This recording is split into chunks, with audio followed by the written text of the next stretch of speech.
오늘 우리가 함께 살펴볼 하나님 말씀은 요한계시록 14장 13절 말씀입니다.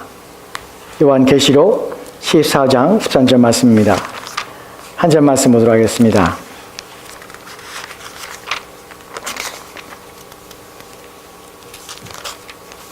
요한계시록 14장 13절 말씀입니다.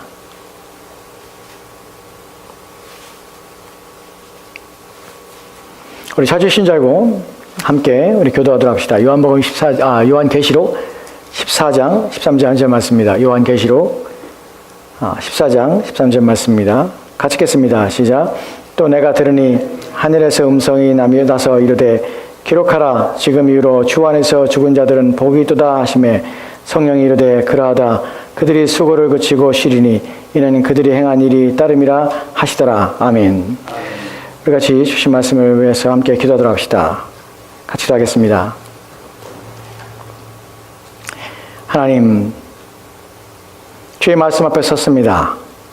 우리에게 이 말씀의 의미와 또한 우리 가운데 주신 복이 무엇인지를 깊이 이해하며 깨닫게 도와주시고 우리의 마음을 주께로 인도하여 또 하나님의 은혜를 깊이 깨달아 우리의 믿음과 우리의 신앙에 유익이 되도록 도와주시옵소서. 진리의 말씀이 뿌려질 때에 그 말씀이 우리 안에서 하나님 귀한 싹이 나게 하시고 자라 하나님 열매 맺도록 도와주시기 원합니다. 하나님 말씀이 살아서 우리 안에 역사하게 도와주시고 그 말씀에 생명이 넘쳐나도록 도와주시옵소서. 주께서 함께 원하며 예수님 이름으로 기도합니다. 아멘. 오늘 우리가 함께 살펴볼 내용들은 우리가 그리스도께서 부활하신 내용에 대해서 좀 더 깊이 좀 살펴보려고 합니다. 김광수라는 분이 있는데 철학가입니다. 그분이 책을 하나 썼는데 인생에 관한 철학적 고찰이라는 책을 썼습니다. 내용이 좀 딱딱하고 또한 어릴 수도 있지만 그 책에 보면은 삶에 대하여 그 스스로가 철학자가 삶에 대해서 고민하고 또한 그래서 스스로 발견한 어떤 내용들을 그 책에 기록하고 있습니다. 철학자들이 하는 일이 무엇이냐면 삶에 대해서 연구하는 것이 삶이란 무엇일까, 인생이란 무엇일까 하는 것을 탐구하는 것이 철학자들이 늘 사고하는 사고입니다. 그래서 인생의 이 사람도 삶에 대한 고찰이라는 그 책을 통해서 인생이 무엇인가 삶이 무엇인가에 대하여 자기 나름대로의 판단과 자기 나름대로의 이해에 대하여 그 책에 기록하여서 많은 사람들이 인생과 삶이 무엇인지를 생각해 보도록 그렇게 가이드를 제공하고 있습니다. 그 책에 보면은 우리 인생에 대하여 그가 생각했던 것 중에 한 부분을 우리가 엿볼 수 있는 내용들이 있는데요. 그 부분을 보면요. 여기 보면 이렇게 기록하고 있습니다. 우리는 흔히 삶의 소중함을 잊고 산다. 삶이 더없이 소중하고 대단한 선물이라는 것을 깨닫지 못한다. 그래서 생일 선물에는 고마워하면서도 삶 자체는 고마워할 줄 모른다. 삶이 무상으로 주어진 보물이라는 것을 모르고 아무렇게나 산다. 흘러가는 대로 산다. 별로 중요하지도 않은 일들에 매달려 하루하루를 보낸다. 이것이 그가 인생에 대해서 사람들이 삶을 대하는 자세요 태도라고 그가 인생과 삶에 대하여 고찰한 후에 그가 발견하는 것입니다. 그가 보면은 그런 철학자입니다. 하나님 믿는 사람이 아닙니다. 그러나 그가 그리스도인이 아닌 불구하고 자신의 삶을 돌아볼 때 인생이 무엇인가 삶이 무엇인가를 생각해 볼 때 사람들이 얼마나 소중한 걸 놓치고 사는가 하는 부분에 대하여 깨닫다는 것이에요. 삶이 더없이 소중하고 대단한 선물이라는 것을 사람들이 깨닫지 못하고 있고요. 그래서 이 삶이 매일매일 무상으로 주어지는 보물인데 사실은 무상으로 주어진다는 것 때문에 이것을 그냥 그렇게 흘려보내고 또한 중요하지도 않게 여긴다는 것입니다. 이것이 사람들이 삶에 대하여 일반적으로 대하는 자세요 태도입니다. 이런 삶에 대하여 우리 가운데 살아가는 인생이 무엇인가에 대해 또 다른 하나의 글이 있는데 이 글을 보면 이렇게 설명하고 있습니다. 제가 읽어드리면 선물을 받고 기뻐하지 않는 사람은 없습니다. 날마다 선물을 하나씩 받는다면 매일매일의 삶이 기쁨으로 가득 차겠지요. 아침에 눈을 떴을 때 하루라는 포장 속에 많은 선물들이 내 앞으로 배달되었습니다. 순서에 따라 하나씩 열어봅니다. 여기 보면 아침에 눈을 떴을 때 하루라는 포장 속에 많은 선물들이 내 앞에 배달되었다고 표현하고 있습니다.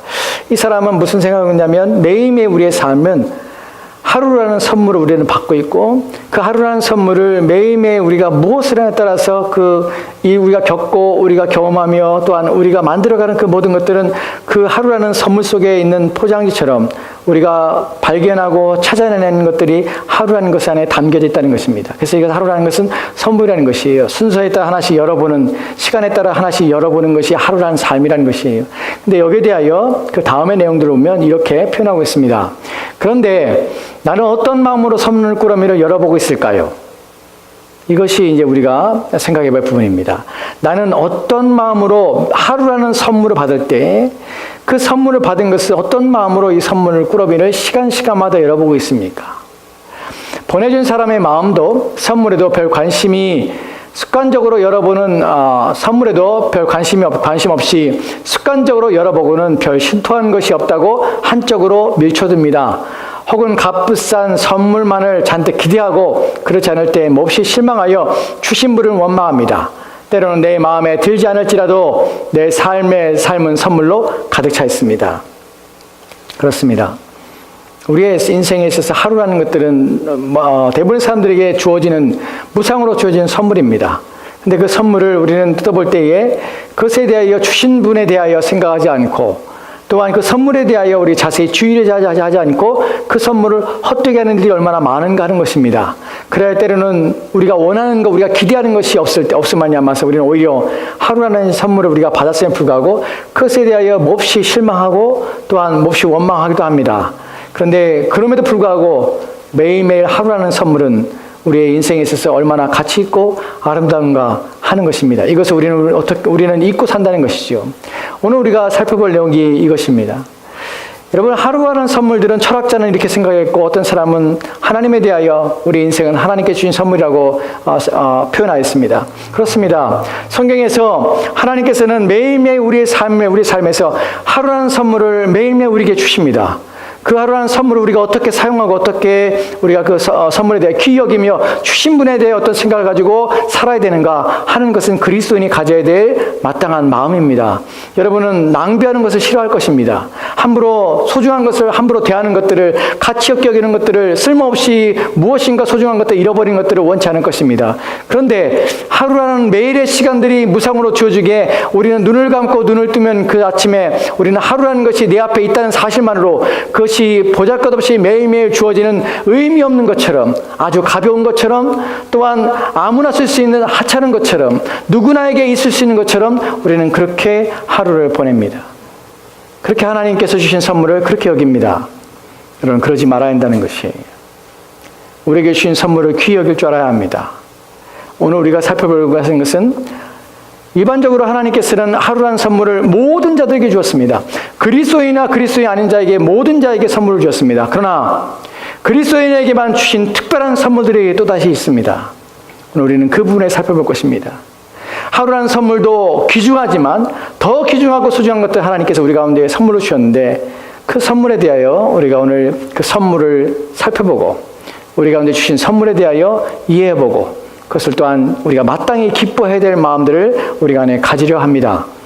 하나님이 주신 선물을 성경에서는 많은 것들에 대해 이야기하고 있습니다. 그런데 그 중에서 그리스도인이면 개봉된 선물이 있습니다. 즉 우리가 열어본 선물들이 있어요. 이미 그 선물이 무엇인지를 맛보며 경험한 선물이 있습니다. 그것을 개봉된 선물이라고 표현하겠습니다. 열어진 것이에요. 그리고 이미 그 안에 들어와서 그것을 내가 소유한 것이에요. 또한 아직 개봉되지 않은 선물이 있습니다. 아직 우리 가운데 주신 약속이 있지만 선물을 받았지만 그 선물을 열어보아서 그 선물을 맛보거나 경험하는 것은 아직 아닙니다. 그런 선물이 있다는 것이에요. 오늘 우리가 살펴볼 것은 이 둘 가운데 두 번째 부분이지만 첫 번째 부분에서 먼저 살펴보도록 합시다. 여러분과 제가 그리스도인이 받은 첫 번째 개봉된 선물이 무엇입니까? 성경에서 개봉된 선물을 표현할 때 첫 번째로 여러 가지 있지만 그 중에서 오늘 두 가지만 살펴볼 것인데 첫 번째는 무엇이면 십자가입니다. 십자가는 이미 우리 가운데 개봉되어서 그리스도인이라면 알고 또 맛보며 경험한 사건입니다. 십자가는 어떤 선물이 그 안에 담겨져 있습니까? 십자가를 통하여서 그리스도께서 십자가에 달려 죽으심을 말미암아서 우리 가운데 어떤 일이 있었습니까? 우리의 죄가 사함받았다는 것이에요. 그리스도께서는 나무에 달려 죽으심을 말미암아서 그 십자가에 죽으심을 말미암아서 우리 가운데 대속의 은혜를 우리 가운데 베풀어 주셨다는 것이에요. 여러분, 십자가가 우리 가운데 주시는 큰 선물이 하나가 대속이라는 선물입니다. 대속이라는 말은 무엇이냐면 대신해서 죽으셨다는 것이에요. 대속이라는 말이 가지고 있는 것은 대신해서 죽어서 우리의 죄값을 대신 짊어지셨다는 것이에요. 대속의 의미 속에서 우리 가운데 주신 선물의 가장 중요한 것이 뭐냐면 우리의 모든 죄에 대한 책임들이 다 사라졌다는 것이에요. 대속, 대신하여 죄를 사하여 주다는 말이에요. 대신하여 죄를 사했다는 말은 단순히 용서받았구나 라는 의미를 뛰어넘어서 그것은 무엇을 말하냐면 우리의 죄에 대한 책임이 그분에게 전가되었다는 표현을 씁니다. 여러분, 전가라는 말이 여러분에게 낯설 줄 압니다. 전가라는 것은요, 우리가 이런 표현 쓸 때 전가란다는 쓰지요. 내가 만약에 무슨 잘못했을 때 내 탓으로 여기지 아니하고 내가 내 책임을 지지 아니하고 누군가의 탓으로 돌리다 할 때 누군가에게 책임을 떠넘기다, 누군가에게 죄에 대한 책임을 전가시키다 할 때 표현이 전가라는 의미입니다. 즉 그리스도께 십자가에 죽으심에 말해서 우리 가운데 어떤 일이 벌어졌냐면 우리에 대한 죄의 책임이 우리가 마땅히 받아야 될 죄에 대한 형벌이 누구에게로 옮겨졌냐면 그리스도께로 옮겨졌다는 것이에요. 나의 탓으로 돌리지 아니하고 그리스도의 탓으로 돌려져서 그리스도께서 나의 죄에 대한 대가를 받으셨다는 것이에요. 그것이 책임이 옮겨졌다는 의미를 성경이 말하고 있는 것입니다.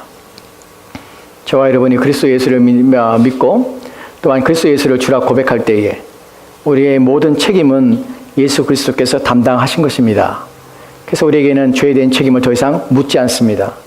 성경에는 그리스도인을 뭐라고 표현하냐면 그리스도인은 더 이상 정죄가 없다는 표현을 씁니다.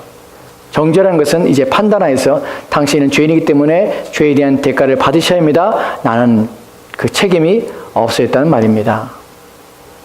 이것이 첫 번째 우리가 받은 선물입니다. 두 번째 받은 이 십자가를 받은 선물은 무엇이냐면 저주입니다. 저주를 선물로 받았다는 것이 아니라 저주에서 우리가 벗어났다는 의미입니다. 저주란 말을 우리가 좀 생각해 볼 때 우리는 십자가의 의미를 좀 더 생각해 보고 십자가와 관련돼서 저주가 무엇인지 좀 살펴봐야 됩니다. 여러분, 저주라고 생각할 때 우리는 불행한 일, 불길한 일 이런 것들 우리 가운데 찾아오는 것은 저주라고 생각합니다. 그런데 성경에서 저주라는 것은 좀 다른 의미입니다. 우리는 저주 아래 있던 자입니다. 그 부분에 대하여 성경은 십자가의 필요성에 대하여 이렇게 얘기합니다. 여러분 생각해 보십시오. 왜 예수님께서 십자가에 달려 죽으셔야 했습니까? 왜입니까? 왜 그리스도께서는 칼에 맞아 죽지 아니하고 그리스도께서는 왜 독약이나 다른 죽음의 방법이 있었는데 왜 죽지 않고 왜 십자가에 달려 죽으셔야 합니까? 여러분, 유대인들에게는 사람을 죽이는 법이 있습니다. 그 법은 돌로 쳐 죽이는 것입니다. 그 돌 판매를 당하는 것이 공식적으로 살인할 수 있는 방법이 있습니다. 예수님께서 하나님을 모독했다고 유대인들은 예수님 십자가에 달려 죽이라고 합니다. 근데 그때 그들은 다른 방법이 있었는데 돌을 들고 예수님을 쳐서 죽이는 것입니다. 근데 왜 십자가에 죽으셔야 합니까? 왜입니까? 이 부분에 달려 예수님께서는 본인이 십자가에 달려 죽으셨다는 사실을 모르고 죽었다는 것이 아닙니다. 예수님께서는 자신의 죽음에 대하여 이해하고 있을 뿐만 아니라 자기의 죽음의 방법은 다 한 가지밖에 없다는 사실을 아셨습니다. 본인의 죽음은 이 길, 바로 십자가에 죽는 죽음밖에 없다는 사실을 알고 예수님께서 십자가에 달려 죽으셨다는 사실입니다. 이 부분이 놀라운 것입니다. 우리 중에 누가 내가 어느 날 몇 시에 또한 내가 어떠한 죽음으로 내 인생의 죽음을 맞이할지 누가 알겠습니까? 근데 그분은 이미 죽기 전, 오래전 자신이 어떠한 죽음을 당할지에 대하여 이미 예언하셨고 또한 그렇게 죽으셨습니다. 그 십자가의 죽음입니다. 그분이 죽기 전에 이렇게 말씀하시는 것을 우리가 성경을 통해 보게 되는데 요한복음에 보면 3장 14절 15절 말씀에 이렇게 기록되어 있습니다. 같이 읽까요? 같이 읽겠습니다. 시작. 모세가 광야에서 뱀을 든 것 같이 인자도 들려야 하리니 이는 그를 믿는 자마다 영생 얻게 하려 하심이라. 아멘. 예수님께서 니고데모라는 사람과 대화 중에 예수님께 자신에 대하여 말씀하시는 것이에요. 이미 죽기 전에 그런 징조가 나타나기 전에 예수님께서 이렇게 말씀하셨습니다. 모세가 광야에서 뱀을 든 것처럼 인자도 들려하리라. 여기서 인자는 누구입니까? 자기 자신이에요. 자기 자신이 이제 들려하리라. 이 들린다는 말은 매달려야 한다는 것이에요. 어디에요? 십자가에 매달려야 한다는 것이에요. 매달리는 것 단순히 매달린다는 의미가 아니라 거기서 죽어야 한다는 것이에요. 이 부분을 더 명확하게 예수님께서는 곧 자기의 죽음에 가까웠을 때에 이렇게 말씀하십니다. 성경에 보면은 마태복음 20장에 보면은 20장 18절 19절 말씀에는 이렇게 기록하고 있습니다. 같이 읽겠습니다. 시작. 보라, 우리가 예루살렘으로 올라가노니 인자가 대제사장들과 서기관들에게 넘겨짐에 그들이 죽이기로 결의하고 이방인들에게 넘겨주어 그를 조롱하며 채찍질하며 십자가에 못 박게 할 것이나 제3일에 살아나리라. 아멘. 피곤한 줄 압니다. 눈이 감기는 줄 압니다. 눈 뜨세요. 저도 새벽에 일어나서 저도 지금 여기까지 있습니다. 정신 차리세요. 예. 오늘 수고하셨습니다. 수고하셨는데 눈 감지 마세요. 예. 제가 소리가 높아져요 그러면. 마태복음 20장에 보면 보라, 우리가 예루살렘 올라가노니 예수님께서 예루살렘 올라간다 하십니다. 인자가 대제사장들과 서기관들에게 넘겨집니다. 팔리지요. 그리고 그들이 죽이기로 결의하였습니다. 그리고 이방인들에 넘겨주어 누굽니까? 빌라도에게 넘겨주었습니다. 그리고 그를 조롱하며 채찍질하며 십자가에 못 박게 할 것이나 제3일에 살아나리라. 본인의 죽음이 어떠한 죽음으로 알지, 본인의 죽음의 과정들에 대하여 이렇게 명확하게 얘기할 수 있을까요? 여러분, 예수님께서는 자신의 죽음에 대하여 이렇게 명확하게 알고 계셨습니다. 어디에 죽으셔야 합니까? 십자가에 달려 죽으셔야 한다는 것이에요. 왜입니까? 왜 예수님은 십자가에 달려 죽으셔야만 합니까? 우리의 구원에 있어서 십자가는 왜 필요합니까? 라는 부분에서 갈라디아서 3장 13절 말씀에는 이렇게 기록되어 있습니다. 같이 읽을까요? 같이 읽읍시다. 시작. 그리스도께서 우리를 위하여 저주를 받은 바 되사 율법의 저주에서 우리를 속량하였으니 기록된 바 나무에 달린 자마다 저주 아래 있는 자라 하였습니다. 아멘. 우리를 위하여, 누가요? 그리스도께서 우리를 위하여 저주를 받았습니다. 그래서 율법의 저주에서 우리를 속량, 우리를 값을 지불하고 건져내시기 위해서 기록된 바, 어디에요? 성경에 기록되는데 뭐라고 기록됐습니까? 나무에 달린 자마다 무슨 일을 당한 거라고요? 저주 아래 있는 자라 하였습니다. 신명기에 보면 나무에 달려 죽은 자는 하나님께 저주받은 자라 라는 표현을 씁니다. 하나님께 저주를 받은 자는 나무에 달려 죽게 되는 것이에요. 즉 우리가 저주를 받았는데 이것을 예수님께서 대신 그 저주를 짊어지신 것이에요. 그래서 그리스도께서 우리를 위하여 저주를 받은 것처럼 우리의 저주가 예수님께 옮겨져서 예수님께서 저주를 받으셔서 나무에 달려 죽으신 것이에요. 여러분, 하나님께 저주를 받는다는 표현을 씁니다. 우리는 하나님 앞에 저주 아래 있던 자입니다. 우리가 남들이 여러분에게 저주할 때, 만약에 여러분의 주변의 사람이 여러분이 저주를 퍼붓는다면 여러분 기분이 어떻겠습니까? 아주 상쾌하겠습니까? 아, 이런 좋은 말씀을 내게 해주시다니, 난 오래 살아서 오래 살겠네요, 너무나 감사합니다 하겠습니까? 누군가 여러분을 저주한다는 것은 아주 불편하며 불쾌한 일입니다. 그것이 이루어지건 이루어지지 않건의 문제가 아닙니다. 근데 여러분, 모든 인간은 죄를 범죄한 후에 하나님의 저주 아래 놓였습니다. 사람이 우리 가운데 저주하는 것은 기분만 나쁠 뿐입니다. 하나님께서 우리를 저주하시는 것은 우리는 피할 곳이 없습니다.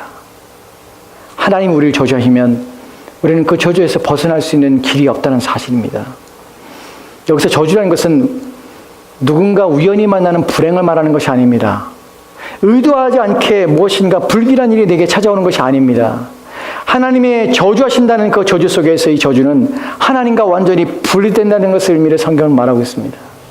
하나님께 저주받는 자는 끊쳐지는 것입니다.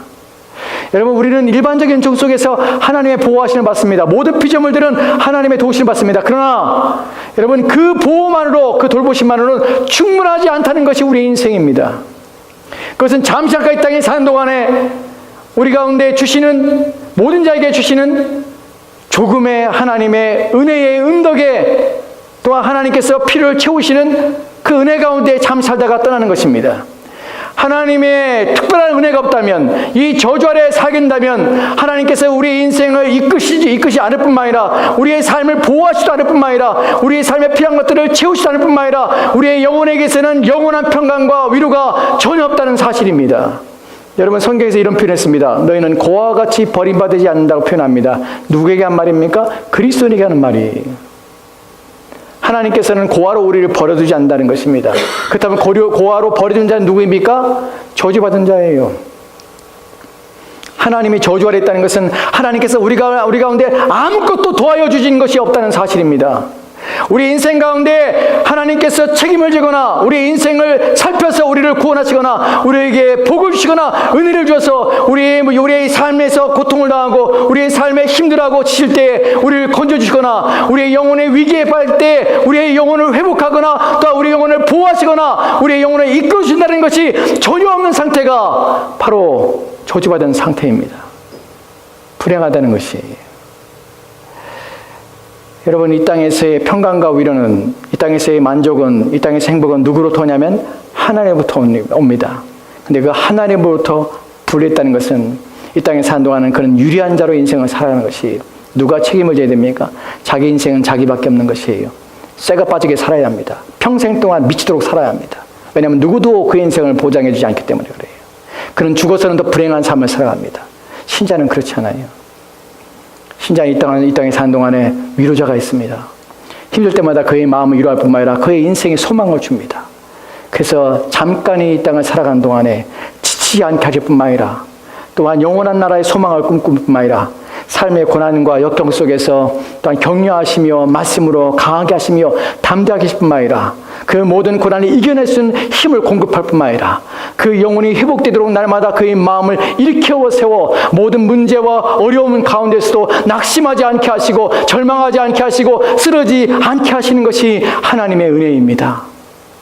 그것이 바로 하나님께서 십자가를 통하여서 우리 가운데 주신 저주로부터 우리를 풀어 해방케 하시고 우리를 자유케 하신 것입니다. 그래 우리로 하여금 하나님의 자녀로서 삶을 살아가도록 우리를 불러주시고 그 가운데 우리를 세워주신 것입니다. 이것이 우리가 개봉된 하나님의 선물입니다. 이제 우리가 개봉되지 않은 하나님의 선물을 봅시다. 두 가지만 아니네요. 네 가지네요. 살펴보도록 합시다. 첫 번째로는 고린도전서 15장에 보면 51절에서 52절 말씀에 이런 구절이 있습니다. 같이 읽을까요? 같이 읽겠습니다. 시작. 보라, 내가 너희에게 비밀을 말하노니 우리가 다 잠잘 것이 아니요 마지막 나팔에 순식간에 호련히 다 변화되리니 나팔 소리가 나매 죽은 자들이 썩지 아니할 것으로 다시 살아나고 우리도 변화되리라. 아멘. 본문에 보면 아직 개봉되지 않은 선물 중에 첫 번째는 무엇이냐면 부활입니다. 변화입니다. 내가 너에게 비밀을 말하는데 이것은 비밀입니다. 왜냐하면 아직 오픈되지 않았어요. 가려졌어요. 근데 바울은 알고 있습니다. 그래서 우리는 그 비밀의 그 상자 안에 무엇이 들었는지를 알 수는 있어요. 하지만 그것을 맛보지 못합니다. 여러분이 어렸을 때 선물을 받아봤을 때 크리스마스 날, 저는 그런 경험 없습니다. 저는 크리스마스가 뭔지 선물을 받는 날이 뭔지 전혀 모르고 자랐습니다. 제 생일에도 저는 선물을 받아본 적이 없습니다. 저희 어머니 아버지가 그렇게 저를 강하게 키우셨습니다. 그래서 저도 우리 아이들한테 그렇게 강하게 키우려고 선물 안 주는데 분위기가 해서 주고 있는데, 여러분이 어떤 선물을 받았을 때 영화 속에서 그런 장면을 저는 가끔 보게 됩니다. 선물을 미리 받았어요. 근데 다음 날까지 오픈하지 못하게 할 때 아이들이 잠을 못 잡니다. 그 선물이 궁금해서요. 그 안에 뭐가 들었을까? 막 너무나 사모하는 것이에요. 그리고 밤을 꼬딱 샐 정도로 잠을 못 자는 것이, 아침이 되기를 막 소망하죠. 아침이 됐을 때 달려와서 그 선물을 이제 풀기 시작합니다. 풀면서 얼마나 흥분과 기쁨 속에서 그 포장을 뜯습니까? 그리고 마침내 열었을 때 자기가 기대한 것 이상의, 또한 자기가 소망했던 것, 자기가 원했던 것, 아빠에게 몰래 얘기했던 것이 그 안에 담겨졌을 때 얼마나 기뻐합니까? 여러분, 우리가 그리스도인에게 주신 개봉되지 않은 선물 가운데 첫 번째가 바로 이 부활의 선물이 바로 그것입니다. 여기 이렇게 말합니다. 내가 너에게 비밀을 말하는데 우리가 다 잠잘 것이 아니라, 무슨 말입니까? 하나님께 끊쳐져서 우리가 멸망의 길로 가는 것이 아니라 마지막 나팔의 순간에 주님이 오시는 그날에 큰 나팔이 울려 퍼질 것입니다. 그때 호련히 갑자기 우리가 어떻게 되냐면 변화됩니다. 그래서 나팔 소리가 나매 죽은 자들이 썩지 않을 것으로 다시 살아나고 우리도 변화되리라. 죽은 자들이 썩지 아니할 것으로 우리도 썩지 않을 몸으로 변화되는 것입니다. 새롭게 되는 것입니다. 이게 지금 우리가 이 땅에서 육체 가운데 사는 것과 전혀 비교할 수 없는 것이에요. 이 선물을 왜 비밀로서 다 말해주지 않냐면, 이것이 무엇인지 정확하게 설명하지 않냐면 아무도 경험한 바가 없다는 것이에요. 오직 예수 그리스도밖에 경험하지 않았습니다. 우리는 이것을 우리 믿음으로 보고 이 약속을 우리가 받았습니다. 우리는 이것이 새 몸을 입는다는 것이 무엇인지 정확히 알지 못하지만 그날에 우리는 지금과 전혀 다른 우리의 모습을 보게 될 것입니다. 여러분, 그때에 이 몸이 가지고 있는 이 몸의 상태가 우리 가운데 줄 수 있는 것들에 대하여 성경이 이렇게 표현한 것들을 보게 됩니다. 계시록 21장 4절 말씀 보면 이것은 많은 사람들이 위로가 되는 구절입니다. 많은 사람들이 이 구절 보면서 마음의 위로를 받고 기뻐합니다. 같이 읽을까요? 같이 읽겠습니다. 시작.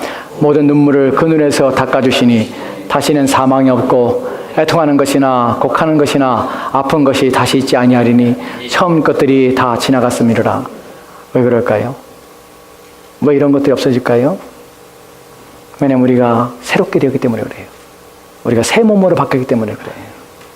모든 눈에 눈물이 닦아줍니다. 이 말은요, 한번 닦고 끝난다는 말이 아니에요. 더 이상 눈물이 흘릴 일이 없다는 사실이에요. 또한 다시는 사망이 없고 죽음이 없습니다. 애통하는 것이나 고가는 것이나 아픈 것이 다시 있지 않습니다. 원문에 보면 애통하는 것이나 고가는 것을 보면, 여러분들 예전에 시골에서 장례가 났을 때 그 추상집에 가면은 우시는 분들 보죠.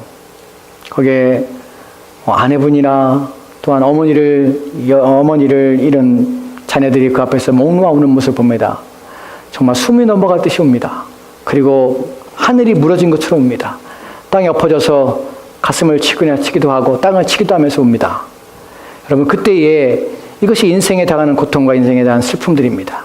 본문에 보면은 더 이상 그런 아픔들, 우리 인생을 절망소에 이끌어가서 우리 인생을 땅을 치며 가슴을 치며 하늘을 바라보며 원망하며 또한 인생의 허망함과 또 인생에 닥쳐오는 위기와 어려움들 속에서 우리가 가슴 아파했던 그 모든 슬픔과 애통과 곡하는 것이 다시금 없게 되는 것이에요. 왜냐하면 우리는 새로운 몸으로, 왜냐하면 우리는 새로운 곳에서 발견되게 되기 때문에 그렇습니다. 오늘 본문이 말하는 것은 우리 가운데 아직 개봉되지 않은 것입니다. 하지만 우리 가운데 주어질 것이기 때문에 그것은 우리 가운데 이미 얻은 것이지만 이제 이후에 우리가 주님 앞에 갔을 때 이것을 경험하며 맛보게 될 것입니다. 여기에 더하여 오늘 우리가 함께 읽었던 계시록 14장 13절 말씀에는 이것이 또한 포함되어 있습니다. 같이 읽을까요? 시작. 또 내가 들으니 하늘에서 음성이 나서 이르되 기록하라. 지금 이후로 주 안에서 죽은 자들은 복이 있도다 하시매 성령이 이르시되 그러하다. 그들이 수고를 그치고 쉬리니 이는 그들의 행한 일이 따름이라 하시더라. 아멘. 주 안에서 죽은 자들은 복이 있도다. 왜입니까? 성령이 이르시되 그러하다. 그들이 수고를 그치고 쉬리니. 직장인들에게 제일 좋은 날은 쉬는 날이죠. 일 안 하는 날을 제일 좋아하잖아요. 수고하는 것들을 그치는 걸 제일 좋아합니다. 여러분, 근데 이 수고는 그 수고와 비교할 수 없습니다. 여러분, 사람들이 제일 좋지 않아 하고 제일 힘든 날이 뭐냐면 주일날 저녁이잖아요. 다음날 이제 출근해야 되니까. 그래서 월요병이라는 병이 생기기도 합니다. 근데 일을 쉽니다. 그들이 수고를 그칩니다. 여러분, 그친다는 것은 잠깐 그친다는 말이 아니에요. 이제 더 이상 우리 육체를 위하여 수고하며 애씀으로 인생을 사는 일은 없어지는 것입니다. 참된 안식을 얻게 하신다는 것입니다. 여러분, 여기서 수고를 그친다는 것은 나를 위하여 살아가는 사람들이 없어진다는 것이에요. 내가 수고해야만 살아가는 이 모든 것들 내가 책임을 짊어지고 이 수고를 하면서 나를 위하여 내 생명을 위하여 수고하며 내 스스로를 위하여 애써서 내 생명을 유지하며 내 인생을 살아가야 될 이 모든 굴레에서 내가 벗어나게 된다는 것이에요. 더 이상 우리를 위하여 수고하거나 또한 타인을 위하여 수고하거나 애를 써서 그들을 보호하며 돌봐야 될 것들이 다 없어지게 됩니다. 왜냐하면 새 몸을 입기 때문에 그렇습니다. 그리고 온전하신 하나님께서 우리의 영혼과 우리의 육체와 우리의 온 삶들을 책임져 주시고 우리 인도하시기 때문에 그렇습니다. 왜 그러냐면 바로 그 다음에 나오는 선물 때문에 그렇습니다. 우리가 살펴볼 선물은 계시록 19장에 히브리서 11장 16절 말씀입니다. 이 구절에서 우리는 또 다른 선물을 발견하게 되는데 이어서 발견한 것입니다. 왜 수고가 거치됩니까? 우리가 어디에 있기 때문에 그렇습니까? 히브리서 11장 19, 16절 말씀 같이 읽겠습니다. 시작. 그들이 이제는 더 나은 본향을 사모하니 그 하늘에 있는 것이라. 이러므로 하나님이 그들의 하나님이라 일컬음을 받으심을 부끄러워하지 아니하시고 그들을 위하여 한 성을 예비하셨느니라. 우리가 아직 개봉되지 않은 선물은 육체의 변화, 또한 더 이상 새롭게 변화된 우리의 육체의 변화를 통해서 우리는 눈물과 사망이나 곡하는 것이 나에 통하는 것이 더 이상 없게 됩니다. 모든 수고가 거칩니다. 우리가 거하는 것이 어디입니까? 하나님이 예비하신 성, 우리가 천국이라 부르는 곳에 우리가 가기 때문에 그렇습니다. 이 땅에 사는 동안에 우리의 소망이 어디 있습니까? 하늘에 있습니다. 왜 있습니까? 우리가 기대하며 우리가 바라며 우리가 받은 바 되었지만 아직 개봉하지 않은 선물이 그곳에 있기 때문에 그렇습니다. 신자는 그래서 천국에 가기를 소망하고 신자는 그래서 그리스도께서 오셔서 우리를 새롭게 하기를 기대합니다. 왜냐하면 그것은 개봉되어야 될 선물이고 우리가 개봉되기를 간절히 바라는 선물이고 그 안에 있는 것을 맛보며 경험하기를 원하는 선물이기 때문에 그렇습니다. 이 성을 바라봤던 수많은 사람들은 이 땅의 삶이 아니라 내 본향인 내가 있어야 될 곳인 내가 거하기를 원하는 그곳을 향하여 살았습니다. 이것을 우리는 천국을 바라보며 사는 삶이라고 표현합니다. 여러분들은 그 선물을 기대하고 있습니까? 그것을 바라보며 살고 있습니까? 또한 그것을 향하여 나가고 있습니까? 이제 우리가 살펴볼 성경 구절은 계시록 19장 9절 말씀입니다. 우리가 하나님의 집에 갔을 때에 하나님께서 예비하신 그 성에 갔을 때에 우리 가운데 준비되고 예비된 것이 무엇인가 하는 부분입니다. 그냥 그 집에 있는 것이 좋은 것이 아니에요. 여러분 고향집에 간다는 것, 내가 어머니 아버지 집에 간다는 것, 저에게 있어서는 그런 특별한 것입니다. 왜냐하면 저는 오랜 동안 타지 생활했기 때문에 저희 시골에 있는 저희 어머니 아버지 집에 간다는 것은 제게 있어서 너무 행복한 일이었습니다. 왜냐하면 가면 저는 아무것도 안 해도 돼요. 어머니가 맛있는 음식을 준비합니다.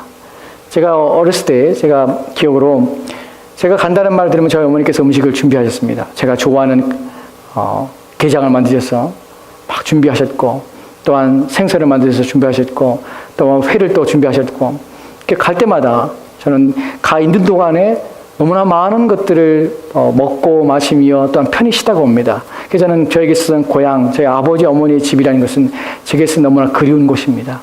근데 단순히 그곳에 갔을 때에 우리가 경험하는 것을 계시록 19장 9절 말씀에 이렇게 말하고 있는데 같이 읽읍시다. 시작. 천사가 내게 말하기를 기록하라. 어린 양의 혼인잔치에 청함을 받은 자들은 복이 있도다 하고 또 내게 말하되 이것은 하나님의 참되신 말씀이라 하기로. 아멘. 여기 보면 우리가 하나님의 본향의 집에 갔을 때에 그 본향에서 우리를 맞이하고 있고 또 우리를 기대하며 우리 가운데 일어날 일이 무엇이냐면 어린 양의 혼인잔치에 참여한다는 사실입니다. 근데 거기에 중요한 것은 여러분이 게스트로 참여하는 것이 아니에요. 들러리로 촬영하며 초청받아서 그냥 그 자리에 앉아있는 것이 아니에요. 어느 구석에 참석해서 잔치에 남아있는 음식을 먹고 돌아가는 것이 아니에요. 여러분은 그 안에서 신부가 되어 그리스도이신 그리스도와 함께 혼인잔치에 참여해서 그 잔치의 주인공으로서 기쁨을 누리긴다는 사실입니다.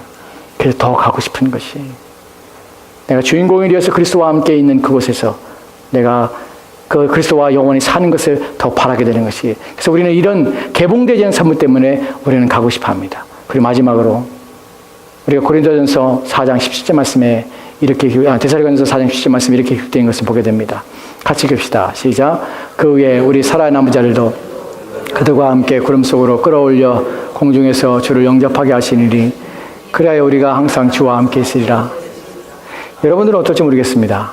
그러나 제게 있어서 아직 개봉되지 않은 선물 중에 저는 받고 싶고 또한 그 선물을 빨리 개봉하고 싶은 것들이 너무나 많이 있습니다.